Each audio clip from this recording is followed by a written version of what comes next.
Morning সবাইকে welcome back to my channel wings. আজ সকাল সকাল ঘুম থেকে উঠেই বাগান থেকে এদিক ওদিক থেকে গিয়ে ফুল তুলে ঠাকুরের বাসন ধুয়ে নেওয়া হয়ে গেছে। ইনফ্যাক্ট ঠাকুরের মন্দিরটাও ধুয়ে গেছে। সকালে রেগুলার যেটা কাজ জল তোলা, মানে বড় বোতল থেকে ছোট বোতলে জলগুলো ঢালা, সেটাও হয়ে গেছে। এলাম চিয়া সিড, যেটা আমি রেগুলার খাই। তারপরে চলে এলাম রাতের বাসনগুলো ধুতে। রাতে অনেকগুলো বাসন পড়েছিল, সেগুলো ধুয়ে জল ঝাড়াতে দিয়ে দিলাম। আমার একটুখানি শরীরটা খারাপ, মানে গলা ফলা বসে গেছে, তো ভয়েসেতে প্রবলেম হচ্ছে, একটু অ্যাডজাস্ট করে নিই। এদিকে লালটুসি চলে এসে লালটুসকে বিস্কুটটা দিয়ে দিলাম। যেহেতু গরম পড়েছে সেহেতু নিচেই শুচ্ছি, এখন যাচ্ছি না, তাই নিচের ঘরের বিছানাটাকে গুছিয়ে নিলাম। তারপরে কিছু জামা কাপড় ছিল, সেগুলো কাচার জন্য সার্ফ জলে ভিজিয়ে রাখলাম, কিছুক্ষণ পরে কাচবো বলে। আমার এদিকের কাজগুলো আমি করছিলাম বলে মা ঠাকুরকে সেবাটা দিয়ে দিল। সেবা টেবা দিয়ে মা বসিয়ে দিল চাটা মাই করে, আমি খুব একটা ভালো পারি না, তাই আর কি। বিস্কুট, এটা হলো আজকে সকালের আমার ব্রেকফাস্ট। একদিন চা খাই, একদিন খাই না। তারপরে ভাবলাম এত গরম পড়েছে, গাছগুলো তো কত কষ্ট, চলো গাছগুলো জল দেওয়া যায়।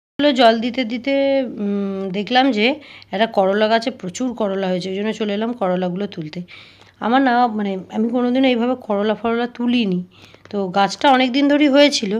করলা মাই তুলতো, তো আজকে জল দিতে গিয়ে হঠাৎ আমার মনে হলো 2-4টা করলা তোলা যায়। দেখো কত বড় বড় করলা হয়েছে। করলাগুলো আমি আবার কাটতেও পারছিলাম না, হাতে করে টেনে টেনে যা হোক করেছিলাম। ভাবলাম যে যাই হোক, আজ আমি মানে এই করলা ভাজা বা করলার তরকারি দিয়ে খাবো। আমি যেহেতু করলা খেতাম না, এখন খাই, তাই তোলার ইচ্ছে হলে তুললাম আর কি। গাছটা অনেক ফুল হয়েছে, কিন্তু গাছটা আস্তে আস্তে শুকিয়ে যাচ্ছে। কিছু আজকে তুললাম, পরের দিন তুলবো। আর এটা হচ্ছে একটা সজনে ডাঁটা গাছ, আমাদের কিন্তু না, এটা পাশের বাড়ি, এটা পিসিমণিদের। গাছটা আমাদের বাড়ির দিকে চলে এসেছে বলে আমি মাঝে মাঝে 2-1টা ডাঁটা তুলে নিই। তাই দেখো রাত্রিবেলা কিছু ডাঁটা হয়তো পড়েছিল, মানে গাছ থেকে পড়ে গেছিলো, সেগুলোকে কুড়িয়ে নিলাম। পারিনি কিন্তু আমি। তারপর চলে এলাম জামা কাপড়গুলো যেগুলো ভিজিয়ে রেখেছিলাম সেগুলো কাচতে। এবার তো আমাকে বেরোতেও হবে না, কাচলেও হবে না। আর এখানে কাচতে না একটু প্রবলেম হয়, প্রচণ্ড রোদ চলে আসে। তাও কষ্ট করে একটুখানি কেচে নিই। কাচতে তো হবেই না, তাই সকাল সকাল যত কেচে নিই তত ভালো আর কি।